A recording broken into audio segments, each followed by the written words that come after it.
sometimes DIYing it is the only option, or maybe the best option.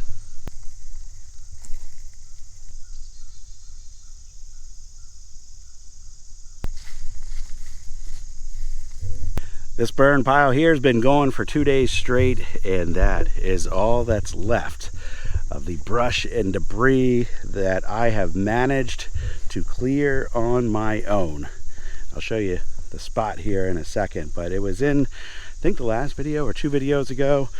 I talked to you about an upcoming land clearing project. I told you in that video that we were going to rent some equipment. A neighbor and I were going to split a monthly rental on some equipment, and we were supposed to have an operator lined up for that rental. Well, that has fallen through, and now I'm kind of scrambling to figure out what I'm going to do next. Scrambling is not the right word. This is not a time-sensitive project.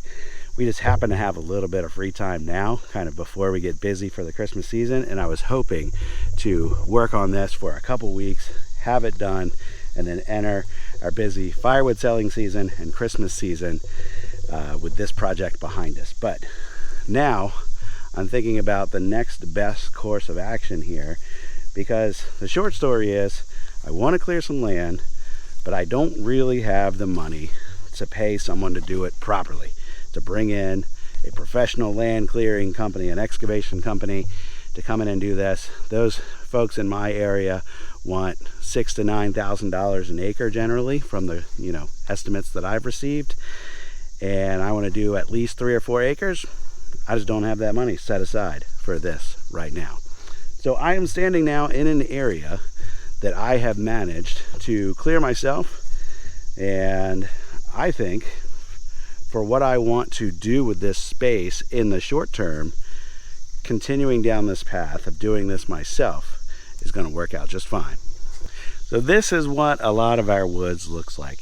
The only undergrowth that is in here for the most part is holly, and it is thick. You can't really walk through here without getting all scratched up and scraped up by the pointy holly leaves, and that is because the canopy here, the tree canopy, is dense and the deer pressure is high. So as the deer roam through here, they pretty much eat everything that's not holly, and with minimal sunlight getting to the ground, there's very few tree saplings, good quality tree saplings, pushing through.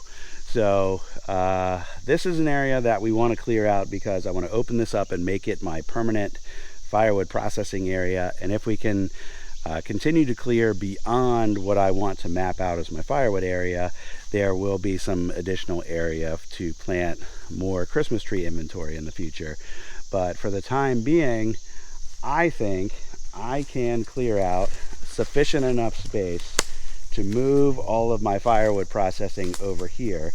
I've already got a space that's almost 100 feet wide and about 80 feet deep that is reasonably clear. There's still some bigger stumps in here that need to get dealt with, but for the most part, the smaller stumps, the hollies and the little beech trees and all the stuff that I've cut out of here, I could probably come along with my tractor and rip those stumps out if I really want to. All I've done so far is just cut those stumps flush, and I mean, really, I could get to work in here today if that's what I wanted to do. In this particular section of woods, there is quite a few pine trees that are at or past maturity, or they've just gotten so crowded out that they're not surviving. So there's a lot of pine deadfall in here that needs to get cleared out, and there is then some decent sized mature hardwoods, though this particular section does not really have much white oak. We've got red oak and black oak, and we've got a bunch of poplar like that tree over there. Right there, that one, that's one of the bigger poplars that's right around me right now, but I can kind of see off in just about every direction. There are plenty of 14 to 18 inch poplars, which could make some decent lumber.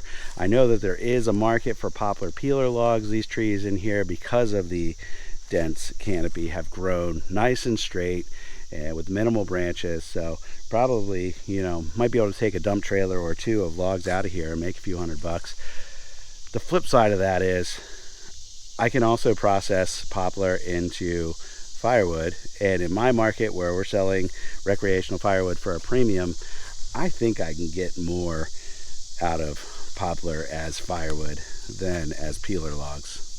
So today we're basically just going to continue off in every direction, kind of creating a semicircle all around me, taking out pretty much everything that's 6 inches and under. And in a few cases I might take down a slightly larger tree.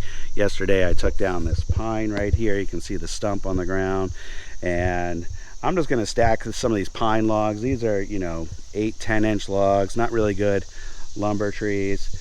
I'm going to stack them off to the side for next year, and we'll make some campfire wood out of it. But there are plenty of pines that size in here, and I will probably, when this is all said and done, have a mountain of pine logs that can be future campfire wood. But I'll quit yapping. We'll get the saw, we'll get the tractor, and we'll start pulling out more of these smaller trees.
Doesn't take long at all to make a good bit of mess, but this is how I've been chipping away at it the last 2 days, is take a number of trees down and come in with the grapple and pick them up. And yesterday we were burning. Today we're not going to continue burning because the wind is supposed to shift directions and it'll be blowing smoke and embers into the woods, which we don't really want. The past couple days it was blowing the opposite direction, which was just fine, but I've got that burn pile kind of close to the woods and we want to be careful with that.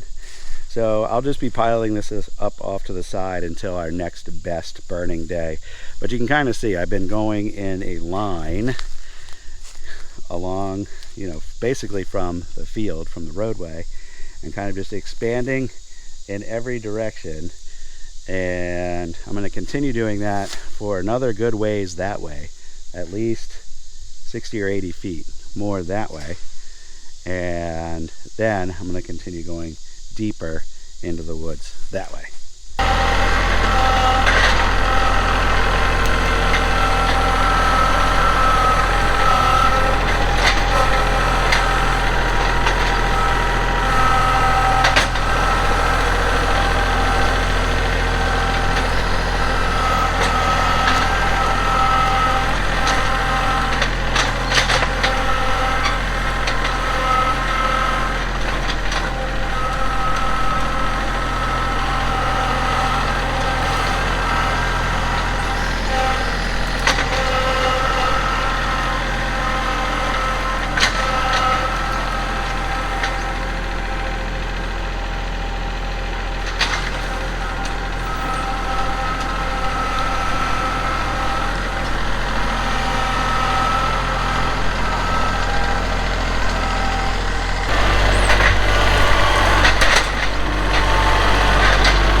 before I wrap this video up, I figured I should make a little segment for you guys that like to comment with the "why don't you just" comments, and that's usually, you know, some sort of suggestion, which I kind of interpret the "why don't you just" as a comment that suggests you think I'm doing it the wrong way, or I'm doing it the hard way, or maybe there's an easier or better way, which, you know, those are always great. But I kind of just laugh at myself now when I start to read some of your comments and I see the "why don't you just" comment, and I kind of immediately get annoyed with whatever follows, because I think the "why don't you just" is, I don't know, I take it with the wrong tone probably. But why don't I just rent the equipment and do it myself?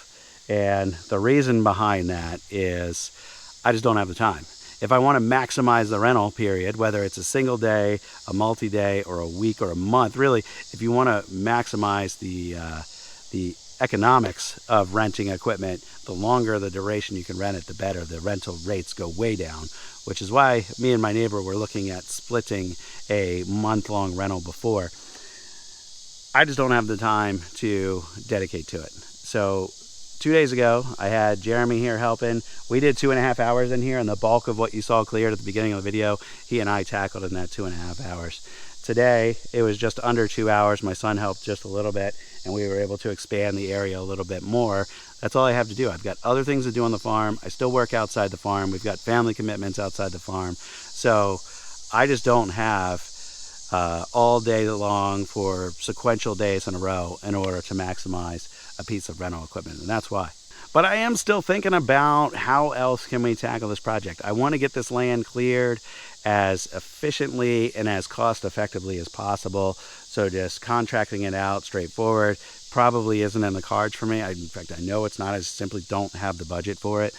And we could look at contracting components. One other thing I'm considering, maybe I can hire someone to come in with a really big stump grinder, and just, if they have a reasonable daily rate, just if I can level all the trees in here, they can come in here, we can flush cut as many of the stumps as possible to minimize the amount of grinding work, and they can just come in all day long and just go from one to the next to the next to the next. I don't know if that's an economical way to go about it or not, but that could be something we explore. And I could also look at getting a PTO stump grinder. They're reasonably priced, less than $2,000 from what I've seen out there, especially if you can find one that's used and not beat up. And I could go out and probably tackle all the stumps that are like 8 inches and less. I think if you get into the bigger stumps, those PTO stump grinders really aren't well suited for it. You might be able to do it, but it's going to be really slow going. And the bulk of what you've seen me take down, though, has been smaller stuff. So I could explore doing that as well. And anyway, some combination of buying additional equipment, renting some equipment, contracting out some components of this. This is eventually going to get done, but I think that's probably the most economical way to do it, is DIYing as much as we can, and then as needed, finding some additional support for some other parts of it. The only other thing I was thinking about was maybe either renting or contracting out a forestry mulcher to come in, because all this brush that we're hauling out of here just to burn elsewhere is kind of just added work. If that stuff was all just mulched in place, it can just decompose where it sits, and that might be a more efficient way to do it. Again, the rental thing I have kind of an issue with, just because I don't have the time. I've seen where I can rent a forestry mulcher for $4,000 for a 7-day rental, and I think I could get a lot done in 7 days, but it's going to be in spurts, and my total hours on that machine for the duration of that 7-day rental probably won't be more than like 15 hours, just because that's how much time I have to dedicate to it. So I have some challenges with time, and I don't know if I'll go down that path or not. But if we want to contract that out, it can be a little pricey. I've seen daily rates, or I've seen hourly rates like $200, $250 an hour. I've seen daily rates in excess of $2,000 a day for forestry mulching. So I don't know if that's in the budget as well, especially if we want to do multiple acres of this at once. So I'll keep you guys posted. In the meantime, I'm going to keep doing what I'm doing, which is kind of slowly but surely chopping down trees and getting them out of here. Little Kubota 3901 is doing pretty good. Just turned 1,000 hours on that thing. And I think I'll do an update video on that. I used to make, when I first got this, first couple of years I had it, I was making lots of tractor videos, and I got into doing firewood and other stuff and kind of stopped talking about the tractor. But I should probably do an update video on it, because it is still the central workhorse here on the farm, and pretty much whatever I put it through, it takes it. It's got some bumps and bruises. It's had a couple issues here and there. That's probably what I can talk about in an upcoming video. But I'm going to wrap it up today, guys. Thanks for following along. Thanks for spending a little time. I'll see you on the next one. Bye-bye.